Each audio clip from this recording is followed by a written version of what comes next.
The Breakfast Club is a 1985 comedy and drama directed by John Hughes. The film follows 5 high school students throughout their day of Saturday school detention. Each student is from a very different social class from within the high school spectrum. This spectrum begs the research question of whether or not the social stereotypes represented by the characters are an example of normative ideas for femininity and masculinity for the time. The characters are automatically associated with their respective genders by fulfilling the masculine molds of Andy the athlete, Brian the brain, and Bender the criminal. These are all stereotypically masculine traits. Claire the princess and Allison the basket case represent the stereotypically female roles of being emotional and dependent. The positioning of this film within the teen genre is different from typical comedy dramas for the time period. John Hughes enforces the position of independence despite the stereotypes. This is new for the genre, especially in the 1980s, where films were very gender-specific, such as another famous Hughes film, 16 Candles. It centers on a very feminine female and a very masculine male. Embarrassing things happen to her on her birthday, wounding her popularity.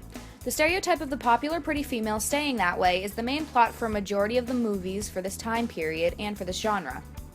The Breakfast Club allows for the gender stereotypes to fall away and not matter for once. An example is the relationship that forms between Claire and Bender. For the genre, these characters challenge their social classes as well as their emotional connection. If they stayed within their gender molds, they would not end up together, because that is not how films of this genre usually work. But with Hughes' development of this teen film, he has created an environment where gender stereotypes are not what are important. It is the kids themselves. And he shows this through cinematic techniques such as their small acts of rebellion: smoking, dating outside of social class, disrespect, bullying, etc.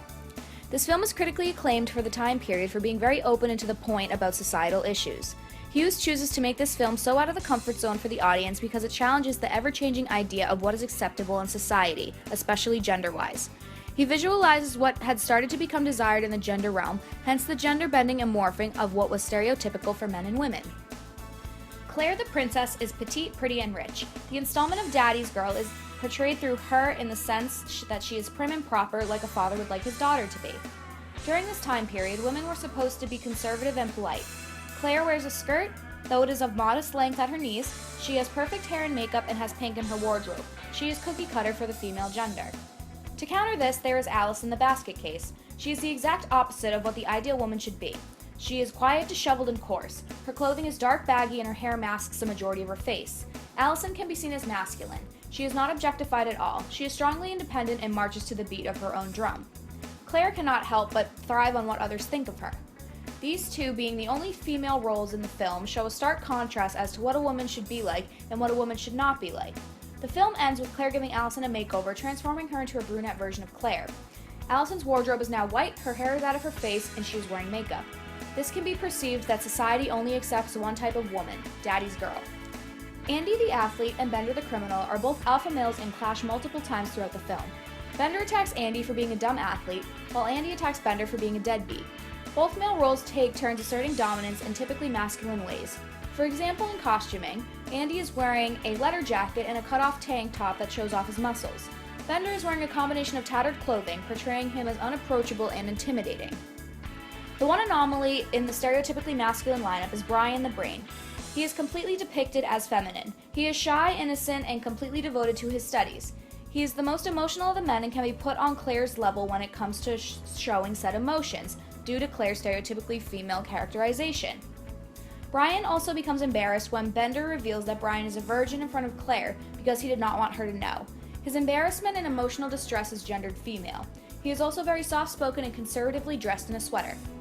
There is a particular scene where all 5 of them are sitting on the floor discussing whether or not any of them would be friends come Monday.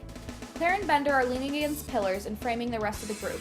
Claire being stereotypically feminine and Bender being aggressively masculine are boxing in the other 3, whom have questionable gender aspects, mostly in the emotional category. The stereotypes begin to fall away when they realize that their lives at home are unsatisfying, begging the question as to whether or not it is not only society's pressure, but also parental influence as to why these teenagers are depicted in the masculine or feminine molds that they are.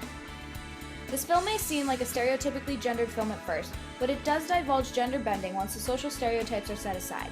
John Hughes puts a spin on a typical comedy drama film and allows for a new aspect of breaking gender role stereotypes for the time. This film takes what is normative for the time and spins it via small acts of rebellion, hence why these 5 students wound up in detention.